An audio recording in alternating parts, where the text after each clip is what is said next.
Fishermen who went to empty their nets found a body in the river trapped among the weeds. For no reason, Vera's heart missed a beat. She hurried to their mother's room.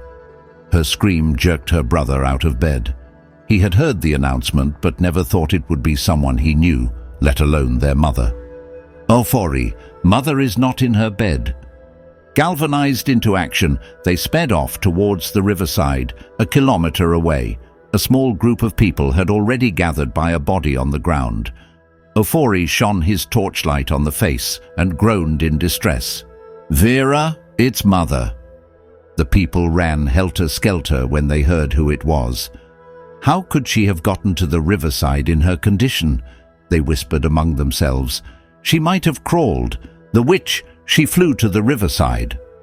Amid these unpleasant illusions, the chief sent a message to his people warning anyone who touched the contaminated body not to return to the village until they were cleansed at the shrine. So the village folk hovered at a distance, restraining each other from giving a helping hand.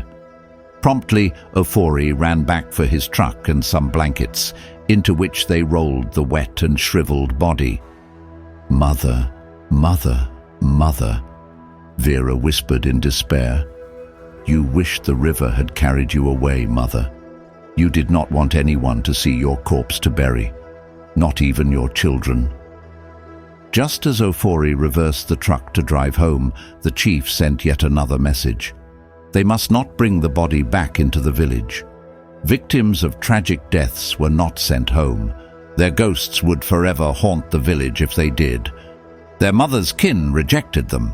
They drove the body away to their father's people, among whom she had lived for over 4 decades, hoping to find consolation, but tradition deemed it a taboo to send victims of tragic deaths into their homes.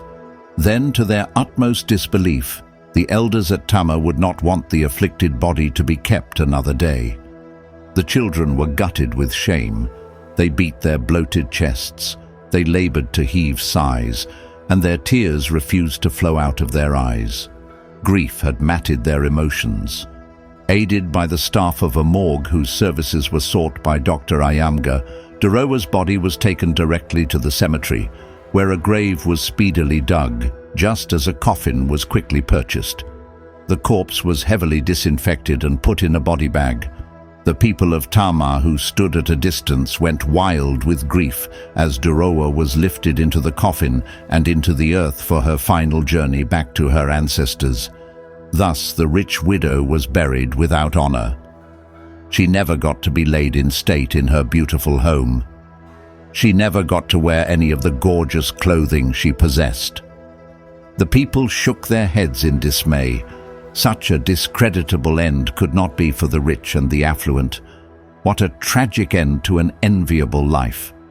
Nearly a month went by, and when they thought all was over, the children were summoned to Sise to meet the chief and his elders. The first shocking scene was the burnt remains of their mother's house. The elders had carried out their threat, even when she was dead. "This is arson, and I could send all of them to prison."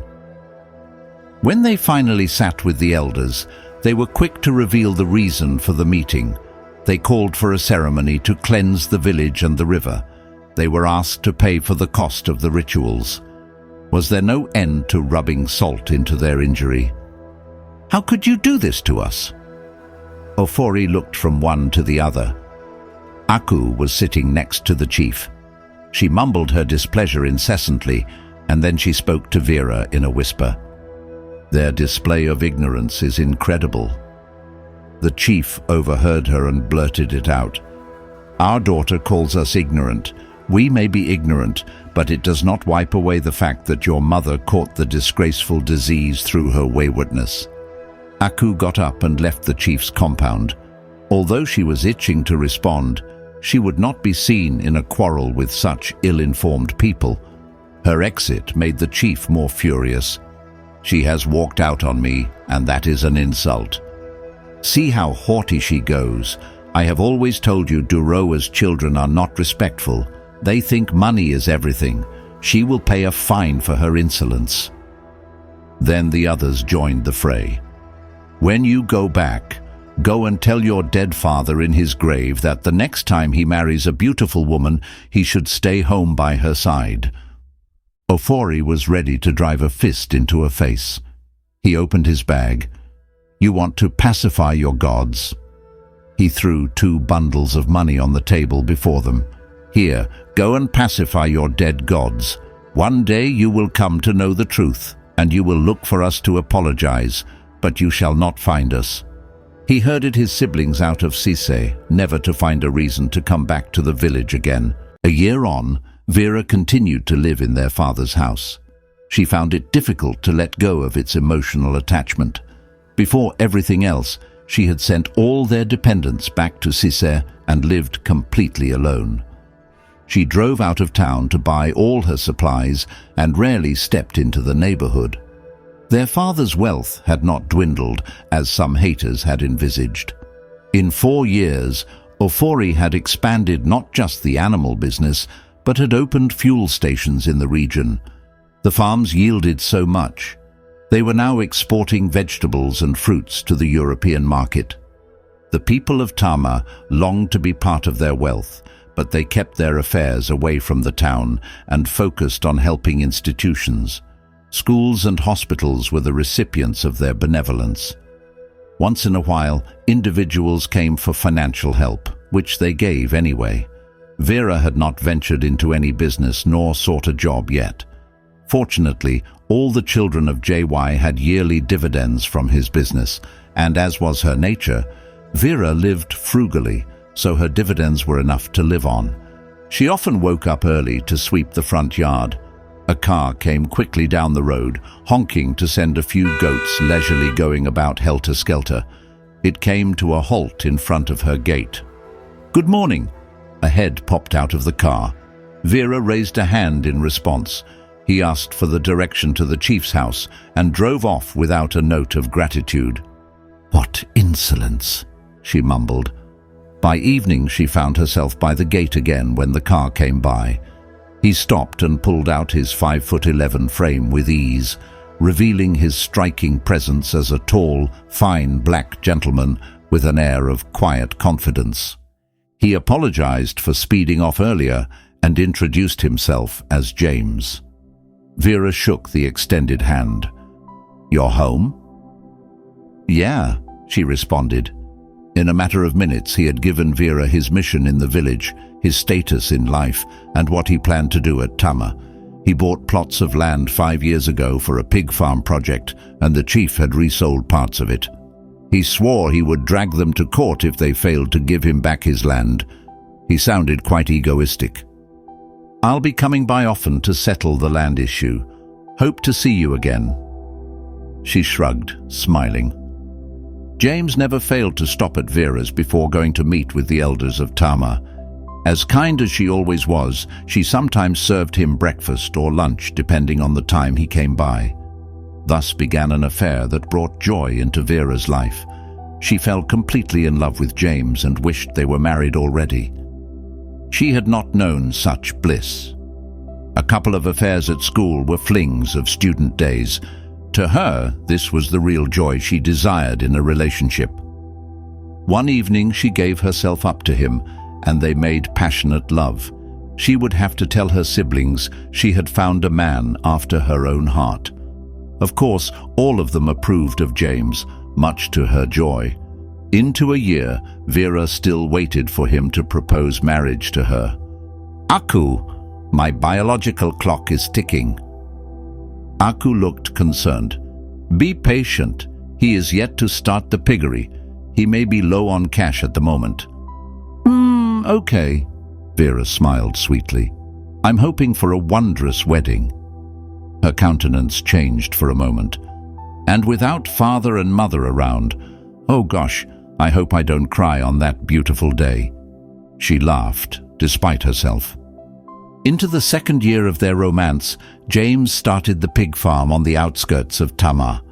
His main source of employment was the youth in the district. He sometimes spent a few days with Vera, which she fervently looked forward to. Nothing could come between them. It was all bliss. One evening, Vera heard James stop quickly at the gate, and his footsteps coming impatiently to the door. Before he could knock, Vera opened the door with a bubbly welcome. They had not met for a few days now, and she missed him.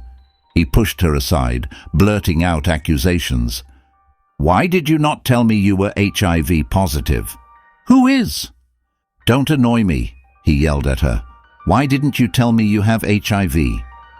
"I don't have HIV. You told me you took care of your sick mother. I'm just hearing she died of AIDS. Is that true? The whole town knows you have the virus except yourself." Vera tried all she could to explain to James that while she took care of her mother, the hospital organized training programs for caregivers on how to handle their wards. They provided protective gear to use so they would not come into contact with fluids and blood. "And you want me to believe that?" "James, then all medical staff taking care of AIDS patients would be contracting the virus." "That is not how it goes, James. You have been misinformed. Besides, the two of us always use protection whenever we made love, don't we?" He gave Vera a vicious shove. "Stop talking and listen to me. If I discover I have the virus, I swear I'll come back here and strangle you with my bare hands." "I thought this relationship was heading somewhere." "Not anymore. Not with all that history of the bizarre deaths of your parents. I want nothing to do with you anymore. And burn those garments of mine in your room." He turned to leave. "James, I'm surprised you have such little knowledge about the disease." "I don't care. I know what I hear. AIDS is deadly, and there is no known cure. I won't die at the hands of a village girl parading as a heroine of a deadly disease. What do you know?" He spat at her and stormed out of the house, banging his car door with so much vehemence. But he did not drive away. He sat behind the wheel in contemplation. He felt a tinge of regret at his outburst. Had he been fair to her? But what if he had contracted the disease, even if they used protection? What if she was not a carrier of the virus at all? Did he know much about the epidemic? There was so much misconception, and no one knew exactly what to believe anymore. Vera came to her senses to see Delta frisking all around her, seeking attention. She sank to the ground and folded the dog into her embrace. He remained quiet in her arms just for a moment, and in that brief spell, she called for inner strength to face her adversaries, now that she knew what the people in Tama felt about her. She had no friends anymore in Tama for anyone to whisper these rumors into her ears. Delta sprang up at her again, and she got up only to see James step slowly through the door. "Vera, I'm really sorry for flaring up, but I don't think you'll listen to anything I say at the moment. We'll talk some other time, please." He went out and drove slowly away. Vera vowed there would not be another time, not with James. He had spoken out of fear and anger. He would never feel safe with her anymore. That was that. The following days were hard for Vera. She went around the house crying endless tears. Her heart ached terribly from this sudden rejection by a man she had fallen head over heels with. The sudden break tore her apart. She would not tell her siblings yet. So, like a hermit, she shut out the joy of living a good life. Amid the speculations that she might also have contracted the disease, she gradually fell into a severely depressive mood with virtually nothing to give her solace. Sally came down to visit after her national service. Ofori was sending her to the UK to take charge of their business ventures there. With nothing much to do each waking day, Vera cleaned the rooms to occupy her days. One morning, she started with her mother's wardrobe. There, she discovered a letter that sent her reeling. So father gave mother the virus. She remembered their mother saying she had finally decided to see Dr. Ayamga just to confirm the truth about her illness. So mother knew there was no cure for this devastating disease. She knew she was going to die, whatever anyone did. Vera summoned the two older siblings. "What again?" Aku grumbled. "If it's about Cisse, you know I won't find my way there." "It's not about Sise. It's father. He killed mother," Aku exclaimed. "In all my years in the police service, I have never charged a ghost with felony." "It is not a joke, Aku," Vera said, placing the letter in her hands. "Read it." She gave them a few minutes to ingest the contents, then opened the discourse to erase their stunned expressions. It's obvious father had concubines in his travels. He had a child with a woman in one of the countries, but the child died before the age of 5, the mother a year after, Vera stated. Aku read portions of the letter aloud, shaking her head continuously. "Then I discovered I was HIV positive. I fear I have passed on the virus to you. Durawa, my love, I am writing this letter of apology before I die. If you should also be diagnosed with the virus, please forgive me before you join me. My lab tests are also included." Aku flipped the letter over and grunted. How could he have been so callous? "He didn't know until the child and the mother died," Vera explained. "You defend him. You always do," Aku reproached her. "No, I'm just stating what's in the letter," Vera retorted, irritated by her sister's remark. Why would she defend a careless, licentious man who had infected his guiltless wife with a deadly disease? She might be torn between her love and loyalty to both parents, but she knew how her mother had suffered. "Now you have the evidence in that letter, Aku, that father might have committed suicide. He wouldn't wait for the disease to waste him, so he took his own life. Nobody found a bottle of poison or a pill anywhere to ascertain the method through which he committed the suicide, and he left mother to suffer the shame of his recklessness. I will not defend him, Aku. I will not defend him." So after all the beautiful gifts father brought to mother from his travels, he had to give her the most demoralizing gift of all, the gift of death. "So much for being a faithful and loyal wife," Aku concluded, leaving the room in tears. As for Ofori, he thought their father was beyond reproach. His boast was in his loyalty to their mother. Father had no known woman in Tama or the surrounding villages, nor did anyone peddle rumors of one. He now believed the stories told of traders' frivolous escapades with women in the sex trade. So, it was true. They brought diseases home to their loved ones. Vera sometimes grew listless. She roamed the rooms in the house feeling stifled. Then one night she went down with a fever. The neighbors who greeted her over the fence saw her in a bad state. The habitual gossip spread the rumor fast. Here was the chance to endorse their assumptions that she had also contracted the virus. What would she do if she found out she was a carrier of the virus? Now she was genuinely scared. She agreed to see Dr. Ayamga. "Vera, you just have a bout of typhoid fever. Watch the water you drink and the food you've piled into your freezer for more than 3 months now," he chuckled. "Are you making fun of me?" she accused. No, I just made a guess, but one day I would love to come over to see if I'm right about the food in the freezer. Could I, or could I not?"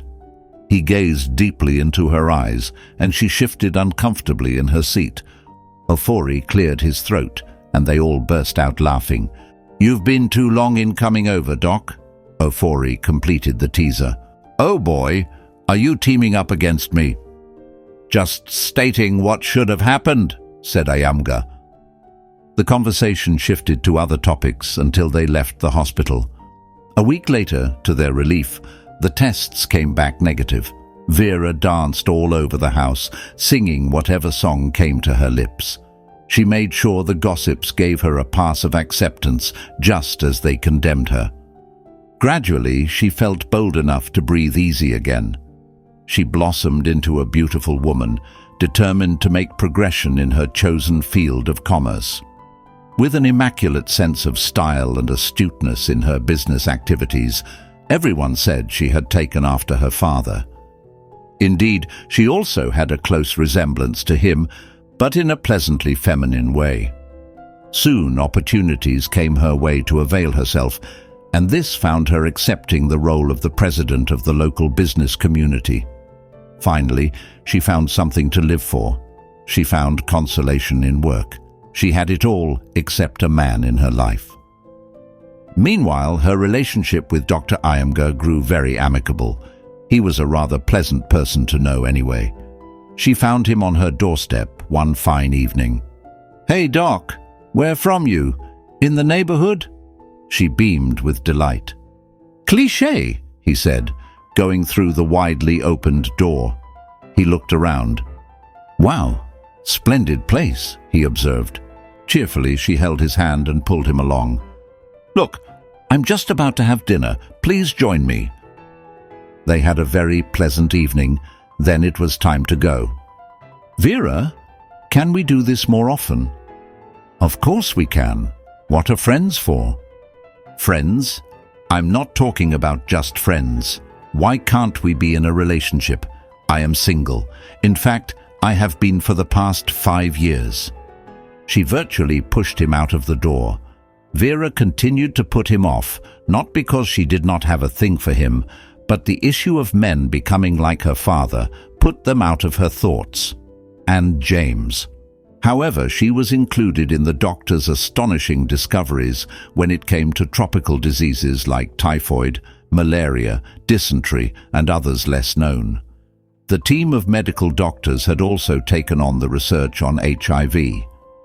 On each platform, the young man as well revealed an incredulous number of healthy, unmarried people who, for fear of the virus, preferred to remain single, and most of them were women. These disclosures were the source of Ofori's concern over his younger sister. Could Vera be in that bracket? It was quite obvious. She was in her mid-30s and sexually inactive.